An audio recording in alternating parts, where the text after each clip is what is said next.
All right, everyone, welcome to Sports Shorts Daily. Ronnie Rants alongside Tommy Krysan as TK joins us from Court Street Cafe in beautiful downtown Port Allen, just across the Mississippi River Bridge from Baton Rouge. Hope everybody's having a good one here on this Thursday morning edition of Sports Shorts. And so today we're going to talk, of course, NCAA Regionals. LSU gets underway tomorrow night, Friday night. That game will be 6 p.m. Central Time over in Hattiesburg.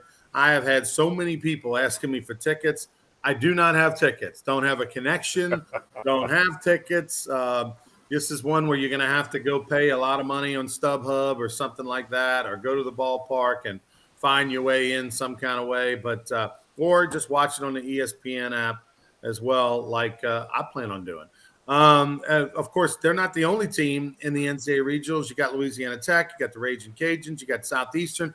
Tom and I will also talk about those teams and make our predictions on which of the non-LSU teams do we think has the best chance to win a regional, and which do we think has the best chance. Well, I mean, obviously, best chance to win a regional, but also go the furthest. So maybe, obviously, it would be a giant story if any of those three teams, not named LSU, went to a super regional. But who do we think has the best chance of the bunch? We'll talk about that coming up as well. Also, Baton Rouge Rougarou got the first win of the season, first W of the season over in Seguin, Texas last night, the home opener for the Seguin River Monsters. Seguin had won on the road in Victoria on Tuesday. They are now 1-1. So is the Baton Rouge Rougarou. Tommy, on our way to 47-1. We play 48 games, and now the Rougarou going to turn the corner. 47-1 is in sight. And looking forward to that. By the way, the home opener for the Rougarou is next Tuesday, June the 7th. June the 7th, next Tuesday. You'll start seeing Lamar billboard signs up today around town and stuff. So looking forward to that. Go to brrougarou.com. Go to brrougarou.com, and you can come on out and join us. We got 5 games next week, the 7th, 8th, 9th. Which is a Tuesday, Wednesday, Thursday, and then we will play Saturday and Sunday. All of them at Pete Goldsby Field, downtown Baton Rouge, right by the state capitol, in a beautiful historic ballpark with a covered roof and an AC air-conditioned cool zone, Tommy. It's official. The Rougarou will have the only air-conditioned refrigerator fan box in America where you can sit at the baseball game, sit in the refrigerator box, through the glass, watch the game, and then when you get a little too cold, then you can go out and sit in the stands. Really, really going to be cool. Steven, Slimbo right now is the only place to get merch online, or is there anywhere in Baton Rouge to pick it up? Good question. You'll be able to get the merchandise at the Rougarou games, but if you're not at the Rougarou games, you can go to brrougarou.com, order your Marucci Rougarou gear online at brrougarou.com. And here's the great thing.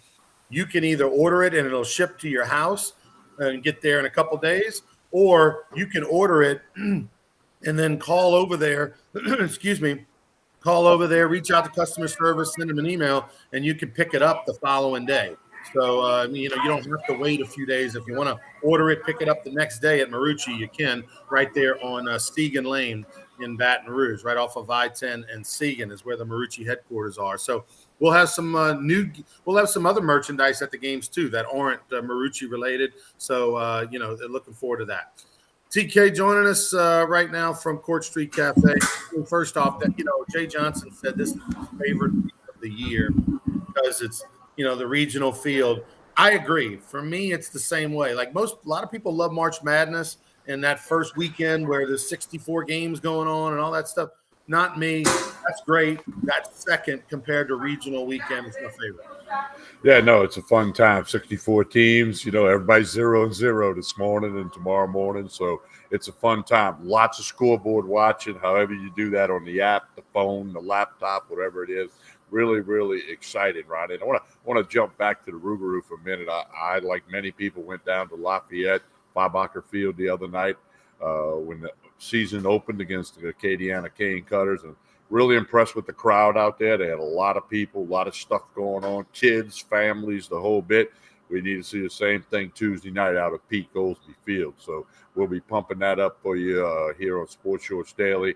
Ronnie will be a part of Hold the Rope Radio Sunday night, pumping it up. Like you said, Ronnie, the billboards in town, it's all good. But, hey, NCAA, 64 teams, 4 from Louisiana, like you mentioned, and LSU, you start with them, and it's like, okay, is Berry back in the lineup? Is Doty back in the lineup? Dugas, Milazzo probably not. Who pitches? You know, you always get into this thing with who's going to pitch in the regional. You got to win a couple of games in a short amount of time. And no official announcement from yesterday. I guess first thought would be Mikel Hilliard. But then how does the matchup work against Kennesaw State? And, you know, we'll just have to wait and see. I'm really, really excited about the entire tournament. I agree with Jay Johnson and with you. Yeah, basketball is warm and fuzzy, and that's for those people. But everybody kind of knows we're baseball guys, and that's what it's all about. So it's a fun time. Favorite time to watch scoreboards and look at box scores and all that. The ESPN app is a game changer, and the app, of course, just keeps getting better and better over the years, and it's a game changer for keeping up with things, and you're able to bounce around to just all the games. I love the one where you I forget what they call it, the one where there's the master control, and they just kind of do the bouncing around for you, and then they have commentary and stuff on what's going on. So I think Game Day Central or whatever they call it, Omaha Central or something like that, but I like that one because you get a little commentary where they're kind of watching the games and saying what they think, and then they'll take you to all the different games to give you a little taste of everything that's going on. So, I'll tell you, Tommy, I remember back in the day, it was 1998. 1998 was the first year of that the NCAA regional games were on TV, and that we did. There was no games on TV around the country, but the Jumbo Sports Network, we did two regional games on TV at the box in 1998. One of them was UL Lafayette. Well, back then USL. And the pitcher was the guy who, BJ Ryan, who was a 3-time All-Star in the major leagues with the Toronto Blue Jays as a closer and all that kind of. BJ Ryan actually pitched the game. LSU won. That was a Jumbo Sports Network game. And then we did another game, maybe the championship game. I can't remember who they beat. But we did 5 games in 1998. We did 3 regular season Sunday games, and we also did 2 NCAA regional games. And the process was you submitted a bid, which was funny because nobody was bidding, but yet the NCAA already had a form. And even though no one wanted to televise the games and it cost thousands and thousands of dollars to do, I think I had to pay the NCAA like $100 a game or $250 a game, something like that back then.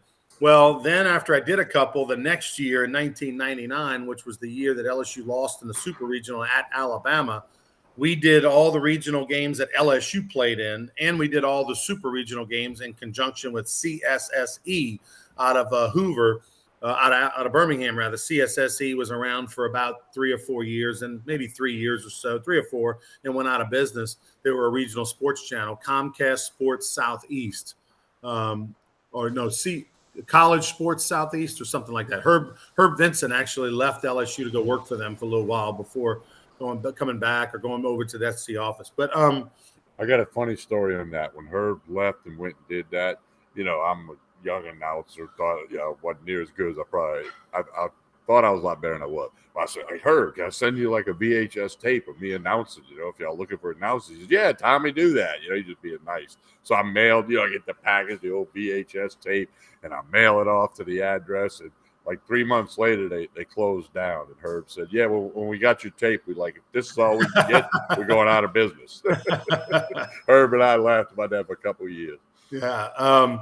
So I just remember the process every year. So this is how the bid used to work, Tommy. They would announce the teams at noon on Monday. So you knew at noon on Monday, and then you would go through the process of submitting a bid that afternoon, the old fax machine or email back in the day, and then you had a deadline of say, I don't know, noon Tuesday or something like that. It's that little switch on the side. Then you'd have like noon on Tuesday, and then they'd let you know, sometime Tuesday afternoon if you got the bid or not. Well, of course I got the bid because back then nobody was bidding. Nobody wanted to do the games. And who could do the games in 4 days or 3 days, right? But I was set up and ready to go. So we would find out Tuesday afternoon, and then we might be on the air Thursday doing games back then because the regional sometimes were Thursday through Sunday, or actually, Thursday, Saturday, or it was Friday, Sunday, Saturday, Monday, something like that. And I remember in 2010 we got the bid on a Tuesday afternoon that we were doing the games in Los Angeles at UCLA and had to coordinate all of that in a matter of 72 hours to make the games happen over in over there on Cox Sports Television. And people, honestly, Tommy, not tooting my own horn, but just the facts is the way people have no idea that from 1998 to probably the inception of the SEC tournament, the SEC network, which is probably 7 years ago by now or something like that. Between 98 and say 15, something like that, whenever the SEC network came on board, there were hundreds of LSU baseball games that were on TV. And of those games, the ones that the Jumbo Sports Network did, it's very likely to say that 90% of them would not have aired at all if we hadn't done them. Like, there was nobody else wanting to do them. Like, it wasn't like we were fighting anybody else to go do LSU at Alabama on a Sunday in March, right? So, the LSU fans, they got a little spoiled because they had all that great TV coverage. Now everybody's got great TV coverage, but for 15, 16, 17 years, they had TV coverage when, quite frankly, no one did. Let's talk regionals for a second. We are assuming Mikhail Hilliard's going to get the ball, Tommy. Would you go with Mikhail Hilliard, or would you roll the dice and go Ty Floyd in the first game? Well, two sides of the story. You got to win the game. You can't save somebody. It's a famous thing. Play the game in front of you. With that mindset, I go with Mikhail Hilliard and get the win. Ty Floyd has thrown really well his last couple of outings. So I guess it comes down to what does Jay Johnson and Jason Kelly think of the matchup. I'm sure they've studied the Kennesaw State lineup, the hitters, and they're all of that good stuff. And then who has the best chance to get some outs? And then we've seen them use a lot of guys to get 27 outs many times this year. So I'm thinking they're going to have a plan. But to answer your question, I'd throw Mikhail Hilliard. I'd get him out there and let's win the game, and then we'll find out who we play next. Probably Southern Miss, but no guarantee. And then we'll find the best guy we got for him. I would not think okay, we're going to save Hilliard. I'd go with Hilliard. Yeah, I agree the same way. I don't think LSU's pitching staff is seasoned enough outside of Mikhail Hilliard to assume anything. Even though I think. Kirkbaugh, missed the Jumbo Sports Network. Byron Painter, I didn't know that you went to Kennesaw State University. I probably did at one point in my life, didn't realize that. So that's pretty cool. Well, and Ronnie, my question when I answer that, Hilliard, based on this year's staff, like you said, right. If you had two horses, you got one. That's the part of my thing is that there's not enough history, there's not enough experience, there's not enough proven track record to trust Ty Floyd or any other pitcher to say, "Ooh, we know what we're going to get out of you if we pitch you against Kennesaw State on Friday, and we've got a really almost a lock chance to win that. And we'll save Mikhail for Saturday." No, you are a number 2, number 3 seed is. You got one good dude, and you got a bunch of other okay dudes and a really good bullpen. That's what LSU has. And so because of that, I agree with you. I think you win the game. You let Mikhail Hilliard go as long as he possibly can. It'd be great if he could eat up 6 or 7 innings, because then you could save that pen for Saturday, because then you're going to go Joe Staff. It's going to be the old pulmonary midweek game where you got, 5 or 6 different guys potentially. Just give me a guy to get out the gate. Give me 2, give me 3. And then you're going to have a bunch of those 2-inning guys the rest of the way. So that's most likely what they're going to do. Ty Floyd is their best bet to give them a good outing against Southern Miss. The thing that concerns me about Ty Floyd is whenever you're facing a team that is on their home field and they're jacked up and they're just, on fire and the crowd is on their side, it's the biggest game in the history of Southern Miss and all that stuff. Ty Floyd is a fastball pitcher, and the bat is a little quicker in those moments, right? And so when Ty Floyd's out there throwing those 91 to 94 mile an hour fastballs with an okay breaking ball, I get concerned that we're going to see a few home runs hit by Southern Miss, because the way you go against the energy is to go off speed. The way you go against the over aggressive hitter is to change speeds and to throw the breaking ball and to throw the changeup. That's not Ty Floyd's MO. Yeah, no, I agree completely. I think you hit the nail on the head there. That's why Jay Johnson gets the big bucks. He'll have to figure it out. But He does get the big bucks, Coach. He does get the big bucks. Yeah. So, hey, he's got to make that decision. But I'd go with Hilliard and do everything possible to win game one. As Steven said, if this LSU team loses game one, that's a long haul with this particular pitching staff. Not saying it can't be done, but it'd be a tall order. Top 8 national seeds is the question of who we think is going to go the furthest. Let me before I answer that, let's talk Louisiana seeds. Okay, Louisiana Tech's over in Austin. You've got Southeasterners over at Auburn, and the Raging Cajuns are over at Texas A&M. Out of those 3 teams, who do you think stays the longest? Who has the longest run in a regional? I think Raging Cajuns. I think of those 3 teams, they're in the best spot in spite of getting swept by Texas State late in the season. I think they're playing their best baseball, which, 64 teams could argue that they're playing their best baseball now because they're in the NCAA tournament and they're trying to go to Omaha. So, but of the 3 non-LSU teams, I really like the Raging Cajuns' chances, closely followed by Louisiana Tech, who's been, consistent all year long. Southeastern, we all know that story. A lot of pitchers that were injured, and they're a 4 seed. They can just let it fly. They got nothing to lose. Hey, if we lose, we're supposed to lose. Let's go see what we can do. They can hit the ball, but I don't know about their pitching staff. So I'll think the Raging Cajuns have the best chance. The Raging Cajuns are the hottest team in the state of Louisiana going back over the last 30 days. There's no question about that. And then, of course, they won their tournament. They've been really good over like I said, the last 4 or 5 weeks. I'm going to go with Louisiana Tech, though, and here's why. They are a veteran team. They're an old team. They're an experienced team. For the Raging Cajuns, they have not been to an Ncaa Regional in a few years, at least under Matt Deggs, and a couple years before that under Robichaux. So because of that, none of those guys have postseason experience on their roster, and the coaching staff and that program right now, it's exciting. It's new. They just used up so much energy last week to win their tournament, to beat Georgia Southern, come from behind fashion twice in the final game. Louisiana Tech, though, has the experience. They hosted a regional last year. That was, the Cinderella story. This year they were expected to be good. They were maybe not quite as good as we thought they would be, but they got a lot of 22, 23, 24-year-olds on their roster. With that experience, they won their conference tournament. They knocked off UTSA in the Conference USA tournament last week. They play Dallas Baptist the first game, not one of the blue bloods, type of programs, but that good program like Louisiana Tech, a mid-major program. But I'm going to go with Louisiana Tech. I think the experience of last year and beating the LSUs and the good Tulanes and all that earlier this year, they're right where they thought they were going to be, and I think that experience they could swing it. I think that's going to be the case. Yeah, we'll have to see how that does play out. What do you see right there to Kirk? What's your thoughts, Tommy? Yeah, and I agree with Kirk. LSU's been better on the road this year. No, I like your comments on Tech. Hey, I'm happy for the 4 Louisiana schools. And like Jay Johnson said, let's hope they all win. That'd be awesome if they all win. Odds of that happening are slim and none. But I can't wait. I'm ready for Friday night. As far as the top 8 national seeds go, I mean, in my opinion, I don't know how Tennessee is going to lose.